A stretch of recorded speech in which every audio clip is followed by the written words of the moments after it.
Bible ಹೇಳುತ್ತದೆ, ಹಿಂಸೆಯಲ್ಲಿ ಹೋಗ್ತಾ ಇದ್ದೀರಾ, ಕ್ರಿಸ್ತನ ನಿಮಿತ್ತವಾಗಿ, ಸತ್ಯದ ನಿಮಿತ್ತವಾಗಿ, ವಾಕ್ಯದ ನಿಮಿತ್ತವಾಗಿ, ಒಳ್ಳೇದನ್ನು ಮಾಡಿ ಕೆಟ್ಟದ್ದು ಅನುಭವಿಸ್ತಾ ಇದ್ದೀರಾ, ನೀವೇನ್ ಮಾಡ್ರಿ, ನೀವು ಸಂತೋಷ ಪಡಿ. ಯಾಕಂದ್ರೆ ಗ್ಯಾರಂಟಿ ನೆಕ್ಸ್ಟ್ ದೇವರು ನಿನ್ನನ್ನು ಉದ್ಧರಿಸುವಾತನಾಗಿದ್ದಾನೆ. ಹಲ್ಲೆಲೂಯ. ನನಗೆ ಬಹಳ ವರ್ಷದ ಹಿಂದೆ ದೇವರು ನನಗೊಂದು ದರ್ಶನವನ್ನು ತೋರಿಸಿದ್ರು. ಆ ದರ್ಶನದಲ್ಲಿ ನಾನು ವಿಶ್ವಾಸಿಯಾಗಿದ್ದೆ. ಆವಾಗ ಶಕಿನಾ ಚರ್ಚಲ್ಲಿ ಒಂದು ರೊಟ್ಟಿಯನ್ನು ತೆಗೆದು ಮುರಿಯುವ ಹಾಗೆ ದೇವರು ತೋರಿಸಿದ್ರು. ಆಗ ನಾನು ಅಂದೆ, ದೇವರೇ, ಆ ರೊಟ್ಟಿಗೆ ಬಾಯಿ ಇದ್ದಿದ್ರೆ, ಅಂದರೆ ನನ್ನ ಹತ್ರ ದೇವರು ಬಹಳ ದಿನಗಳಿಂದ ಡೀಲ್ ಮಾಡ್ತಿದ್ದಾರೆ ಒಂದು ವಿಷಯಕ್ಕಾಗಿ, ನನ್ನನ್ನು ಒಪ್ಪಿಸ್ಕೊಡೋದಕ್ಕಾಗಿ. ಆಗ ದೇವರು ಮತ್ತೆ ಇದನ್ನು ತೋರಿಸಿದಾಗ ನಾನು ಅಂದೆ, ದೇವರೇ, ನನಗೆ ಬಾಯಿ ಇದೆ, ರೊಟ್ಟಿಗೇನಿಲ್ಲ, ಬಾಯಿ ಇಲ್ಲ, ರೊಟ್ಟಿಗೆ ನೋವಿಲ್ಲ, ನನಗೆ ನೋವಿದೆ ಎಂಬುದಾಗಿ ಹೇಳಿದೆ. ಆಗ ದೇವರು ಆ ವಾಕ್ಯವನ್ನು ಓದೋದಕ್ಕಾಗಿ ನನ್ನ ಮನಕನ್ನು ತೆಗೆದ್ರು, ವಾಕ್ಯವನ್ನು ಓದಿದೆ. ಅವತ್ತಿನ ಎತ್ತಿ ಫಸ್ಟ್ ರೊಟ್ಟಿಯನ್ನು ತೆಗೆದು ಆಕಾಶ ಕಡೆಗೆ ಏನು ಮಾಡಿದ್ರು, ಅದನ್ನ ನೋಡಿ ಸ್ತೋತ್ರ ಮಾಡಿ, ಏನು ಮಾಡಿದ್ರಂತೆ, ತಂದೆ ಆ ದೇವರ ಮುಂದೆ ಇಟ್ಟು ಸ್ತೋತ್ರ ಮಾಡಿ ರೊಟ್ಟಿಯನ್ನು ಏನು ಮಾಡಿದ್ರು, ಅದನ್ನು ಮುರಿದ್ರು. ಮುರಿದಾಗ ದೇವರು ಹೇಳಿದ್ರು, ನಿನ್ನನ್ನು ನನ್ನ ಕೈಲಿ ಒಪ್ಪಿಸು, ನಾನು ಸ್ತೋತ್ರ ಮಾಡಿ ಏನು ಮಾಡ್ತೀನಿ, ನಿನ್ನನ್ನು ಮುರಿಯುವಂಥವನಾಗಿದ್ದೇನೆ.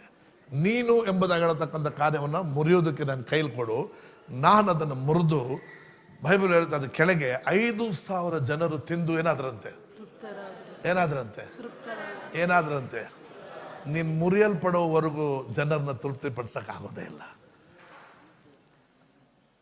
ಅದನ್ನು ರೊಟ್ಟಿಯನ್ನು ತೆಗೆದು ಏನು ಮಾಡಿದ್ರು, ಅದನ್ನು ಮುರಿದ್ರು. ಆಗ ದೇವರು ಹೇಳಿದ್ರು, ನೀನನ್ನು ನನ್ನ ಕೈಯಲ್ಲಿ ಕೊಡು, ನಾನು ವಾಕ್ಯಕ್ಕೆ ಅನುಸಾರವಾದ ರೀತಿಯಲ್ಲಿ ಮುರಿಯುತ್ತೇನೆ. ಆಗ ನಾನು ಮುರಿಯುವಾಗ 5,000 ಜನರು ತಿಂದು ಏನಾದ್ರಂತೆ, ಪ್ರೈಸ್ ದಿ ಲಾರ್ಡ್, ಹಲ್ಲೆಲೂಯಾ, ತೃಪ್ತರಾಗಿದ್ರು ಒಂದು ಕಡೆ. ಎರಡನೇದಾಗಿ ನಾವು ನೋಡಿದ್ರೆ ಎಷ್ಟು ರೊಟ್ಟಿ ಇತ್ತು ಯೇಸುಸ್ವಾಮಿ ಕೈಯಲ್ಲಿ? ಎಷ್ಟು ರೊಟ್ಟಿ ಇತ್ತು? 5 ರೊಟ್ಟಿ. ಎಷ್ಟು ಮೀನಿತ್ತು? 2 ಮೀನಿತ್ತು. ಎಷ್ಟು ಕುಕ್ಕೆಯಲ್ಲಿತ್ತು? ಒಂದೇ ಕುಕ್ಕೆಯಲ್ಲಿ ಇತ್ತು. ಆದ್ರೆ ಮುರಿದ ಮೇಲೆ ಎಷ್ಟು ಕುಕ್ಕೆ ಆಯಿತು?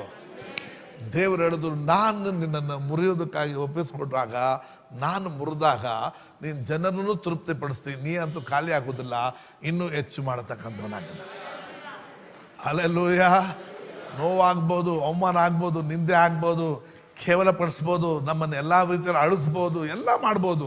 But we will be not be broken. ನಾವು ಒಂದು ಹಾಳಾಗೋದಿಲ್ಲ, ಇನ್ನೂ ಮಿಕ್ಕತಕ್ಕಂಥವರಾಗಿದ್ದೇವೆ. Price the lord. ಇನ್ನೂ ಮಿಕ್ಕಿರ್ತೀವ, ಅಲ್ಲೇ ಆಗ್ಬಿಡ್ತಾ. 5 ರೊಟ್ಟಿ ಇತ್ತು, 5 ಮುರಿದ ಮೇಲೆ 12 ಕುಕ್ಕೆಗಳು ಆಯ್ತು. ಹಲ್ಲೆಲೂಯ.